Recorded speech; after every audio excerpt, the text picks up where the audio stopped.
Sebenarnya kalau dibilang sosialisasinya kurang juga tidak sepenuhnya betul juga. Karena apa? Satu, kalau untuk klaster ketenagakerjaan ini kan kita prosesnya panjang. Jadi ketika sebelum pemerintah menyerahkan naskah akademik maupun RUU, kita kan juga sudah melakukan dialog sosial, baik formal, informal kita lakukan. Nah, begitu setelah diserahkan naskah akademik dan RUU-nya dan pemerintah kemudian pada akhirnya memutuskan dan DPR menunda klaster ketenagakerjaan itu diakhirkan pembahasannya, itu kami membuka ruang dialog dengan stakeholder ketenagakerjaan melalui Forum Tripartit Nasional. Forum Tripartit Nasional ini akhirnya mereview draft RUU yang sudah disampaikan kepada DPR. Kami duduk bersama dengan suasana yang dialogis, dengan satu dengan yang lainnya menyadari bahwa harus ada take and give, tidak model pokoknya. Nah, itu akhirnya lumayan panjang kita bertemu dengan stakeholder ketenagakerjaan melalui Forum Tripartit Nasional itu. Dari hasil Tripartit Nasional itulah yang kemudian disampaikan oleh pemerintah revisi atau perbaikan draft RUU.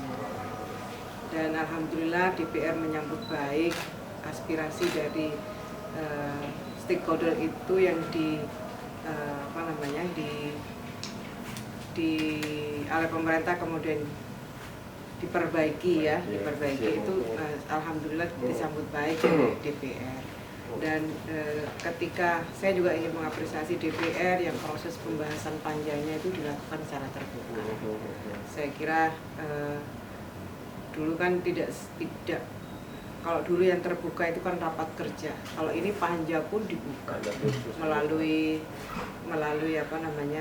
TV Parlemen, kemudian kanal-kanal medsosnya DPR terbuka. Masyarakat juga bisa mengakses secara langsung perdebatan di panja. Saya kira dari situ saya sebenarnya pemerintah dan DPR terbuka dan memang DPR juga menerima banyak masukan. Saya kira itu. Nah, mungkin ya ada banyak informasi, ada banyak distorsi informasi. Ini yang membuat masyarakat kemudian mempercayai informasi yang distortif tadi, yang kemudian mereka memilih untuk turun ke jalan. Muncul pertanyaan berpakarangan, apakah memang saat ini Indonesia memerlukan undang-undang ini? Ya, ketika RUU Cipta Kerja ini digagas, kita belum mengalami COVID. Pada saat itu saja kita membutuhkan satu reformasi struktural perekonomian kita. Apalagi kemudian adanya COVID-19 ini semakin kuat urgensi dari RUU Cipta Kerja ini. Kita bisa bayangkan kita punya tanggung jawab yang tidak sedikit. Pengangguran kita setiap tahunnya sebenarnya turun sih ya, nggak pengangguran itu 2019 ke 2019 turun, tapi kemudian naik jumlahnya ketika adanya pandemi COVID ini. Dan itu 6,9 ditambah dengan akibat COVID ini 3,1, kemudian angkatan kerja setiap tahunnya itu 24 sampai 29 juta, itu setiap tahunnya angkatan kerja seperti itu, maka 12 lebih yang harus diberikan kesempatan untuk bisa diterima di pasar kerja. Jadi itu kondisinya seperti itu. Nah, cara merespon bagaimana tingginya angka pengangguran itu mau tidak mau diperlukan reformasi struktural.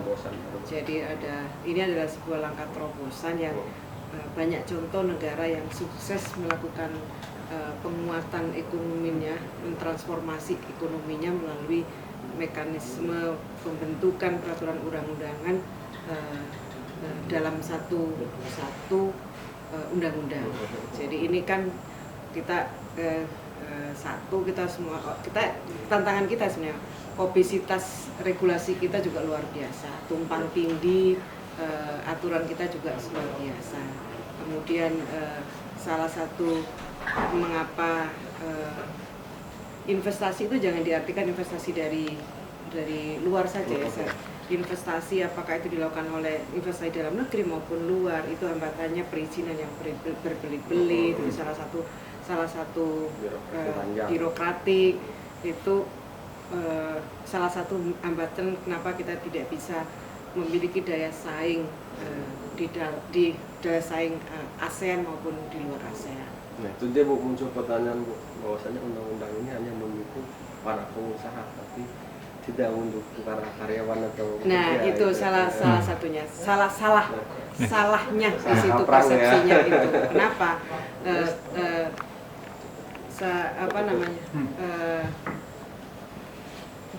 kalau dalam konteks ketenaga kerjaan jelas di state bahwa penguatan perlindungan dan upaya kesejahteraan itu bagian dari dari upaya untuk mengembangkan ekosistem investasi. Jadi kalau perlindungan pekerjanya bagus, kesejahteraan pekerjanya itu dipenuhi, maka ekosistem investasi itu akan sangat bagus. Jadi jangan salah ketika bicara tentang ekosistem investasi, salah satu komponen yang harus didorong kuat adalah bagaimana perlindungan kepada tenaga kerjanya dan bagaimana upaya pemenuhan kesejahteraan para pekerjanya. Jadi undang-undang ini adalah kita berusaha menjawab persoalan atau tantangan ketenaga kerjaan tadi, jumlah pengangguran yang tinggi, kemudian kompetensi yang rendah, dengan tetap memberikan perlindungan kepada pekerja yang existing. Jadi sebenarnya yang kita pikirkan ini adalah silent kelompok masyarakat yang mereka belum mendapatkan pekerjaan, dan juga kita harus merespon bagaimana kepastian perlindungan kepada tenaga kerja yang eksis. Ya Bu. Oke. Apa ada rencana lagi untuk perundingan dengan para sejak dari awal ketika tripartit itu mereview draft RUU, kami juga sudah sepakat dengan teman-teman stakeholder tenaga kerjaan, apakah SPSP ataupun Asosiasi Pengusaha Apindo Kadin, untuk aturan pelaksana dari undang-undang ini kita duduk lagi bersama untuk memastikan bahwa ketentuan di undang-undang yang memang diarahkan untuk memberikan kepastian perlindungan itu begitu juga adanya di peraturan pemerintah gitu. Jadi kita bahkan sudah membuat timetable bagaimana kapan kita persiapan draftnya, kemudian kapan kita mengundang, kapan kemudian finalisasi harmonisasi, itu sudah kita siapkan. Memang saya sudah dari awal memang, ayo teman-teman kalau ngawal tidak hanya ngawal di undang-undangnya, tapi juga ayo kita kawal di peraturan pemerintahnya. Dan teman-teman alhamdulillah semua sepakat, teman-teman Kadin Apindo, teman-teman SPSB juga sepakat. Dan terakhir dari saya Bu, jika undang-undang ini berjalan dengan baik, apa manfaat yang bisa bagi pengusaha, investor, dan rakyat? Iya, sebenarnya tujuan utamanya undang-undang ini adalah bagaimana tantangan ketenagakerjaan itu bisa dijawab. Bagaimana